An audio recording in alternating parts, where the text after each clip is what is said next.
So new edition's back on, you said. Yeah, that's going to be, what's this, the reissue of the new edition? It's the newest of editions. The most reading of the edition. Apparently they're getting sold out shows too. Of course. I mean, I would hope so. I've been trying to book them for this studio forever, and they're just not on. Anyway, sorry, we're going. Hey. Sounders the Thunders, April 13th, 2019.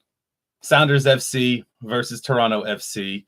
The weather outside is frightful. Well, not really that frightful. Pretty gross out. It's very chilly. The wind's picked up pretty good, and there's a good chance it could start raining again at any moment. Yeah, you come to Seattle at this time of year, you're rolling the dice, man. You really are. Yeah. But the Tulip Festival is really pretty this time of the year, though. Is it? It is. It's bright. I like tulips. Yeah. They're pretty. I don't have any in the backyard, but whatever. So, recent news. We signed the 15-year-old kid, and he is he's good. Yeah, he's good. He handled the ball well. He stood very straight during his press talkings too, and I'm sure his grandmother was super proud. Good for him. I am excited to get to see him play and how he will do against in the league play. Yeah, and what a way to waste your youth playing professional soccer. I did my youth was not wasted on something that highfalutin. Yeah. Does he get paid?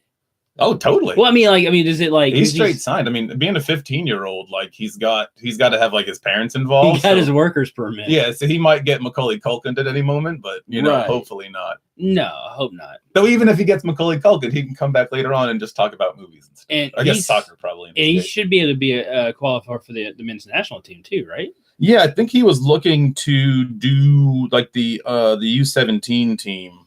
Okay. And some stuff like that. So I mean, he's got his shit together, and he's got some good people around him, and he's got a good view of the future. He's also got a really good squad to train with right now. Absolutely. So that helps out a lot. On the field and off the field. Absolutely. Yeah, we got them things going on, man. So stuff we don't have going on is that game on Wednesday. No, that game on Wednesday got canceled because apparently Colorado went from 80-degree weather to a blizzard within a day. And they just decided we can't do this. We can't play the game. We talked to our local Colorado expert, and he said, "Yeah, that happens." Yeah, it happens from time to time, which is a good thing. 3 games in a week is real tough, and on anyone. Doesn't matter if you're 15 or not.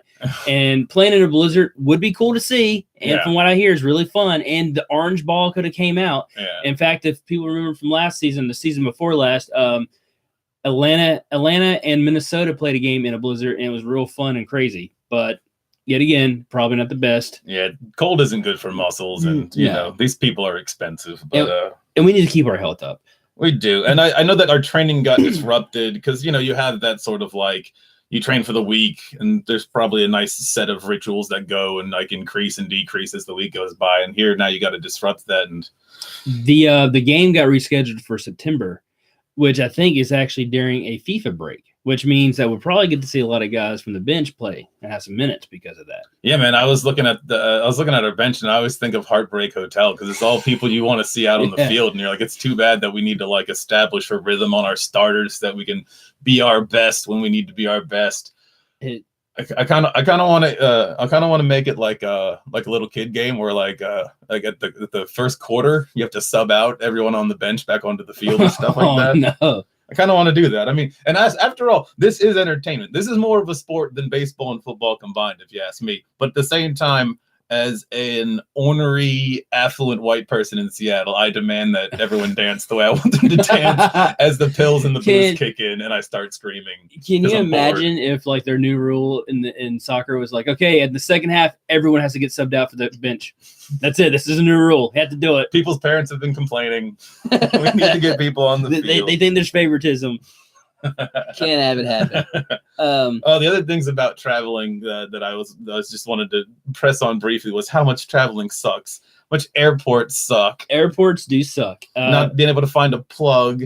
You got to go to Five Guys because it's 11:30 at night and it's the only thing open. Or you end up at a modern airport like Newark Airport and everything's a goddamn iPad and no one works there. Oh, and they won't even give you a room or anything to stay in if your flight gets canceled. They offer you a toothbrush and then you end up trying to find the darkest spot in the airport because you know what? They don't cut those lights off. Because guess what? It was an act of God. Apparently you decided to get religious just for this one moment. God came down, he struck the plane with his God power, and now your ass is sleeping on the floor. In the terminal. Yeah, it is is experience. I guess if you want to experience once in your life, you should. But oh, and also hotels, and yeah, we both have some experience in hotels. David, I heard you did night auditing. I did do night auditing. I did night auditing and cooking food for people there. Can you give me an idea of a couple of things they might run into? You may run into a lot of drunk people trying to come in and get rooms for the hour rate. Trying to come in at $4 to get a room at half cost. You will also see completely nude girls or men come downstairs to try to get back in because they're too drunk and got locked out of their rooms. Along with anything else you can think of that could happen bad at night. Little kids being left alone by their parents in the car where they go party, women being assaulted, come in with blood tears. It's just all kinds of bad stuff. This is taking a dark turn, but it is what happens. Well, and sometimes, because I've traveled a bit in my time, and I have stayed in some hotel rooms where you can tell that someone's died in there recently, and I don't know. I think there's only a few people on the team that I would feel comfortable being like, yeah, someone's probably died here. And they're like, yeah, I'm from a place like that. Yeah. And then also when it comes to the food part, just seeing the look of despair on people's faces have been staying there for a couple of weeks because they're maybe doing construction or something, knowing that they're getting the same food they had than last week, the same day of that last week. And it's just heartbreak that they can't do nothing else about it. So yeah, we're kind of assuming that they're traveling coach and standby and staying at, like extended stay motels off the highway. They're probably not, but that's the assumption. What else are we doing here? Oh, we're moving on. Our opponents, Toronto FC. Now, Toronto FC isn't the same Toronto FC that we're used to, because normally I would have just said that we were playing against Giovinco. Yes, he was a scary little dude. It was. He was really good. Could get into spots that were hard to get into other people and would just do wicked shots on goal. He was a one-man wrecking crew, and apparently they sold him to Saudi Arabia or something to that effect. I looked into it briefly last week. I forgot to research it for the show, but I think he got bought by the Saudis. But Mark, I thought slavery was illegal now. Well, I'm not. Listen. He's over there and money exchanged hands. I don't know what to call it. I don't know how to get out of being tried at The Hague for it. But I know he's over there. But they have a new guy because they also kind of subscribe to the same thing as the Sounders, where it's like, if your team is under a change, just go purchase someone who speaks Spanish. The highlights that I've seen of him so far is that he is a scary dude as well. I think not as scary as Giovinco was, but he's getting there.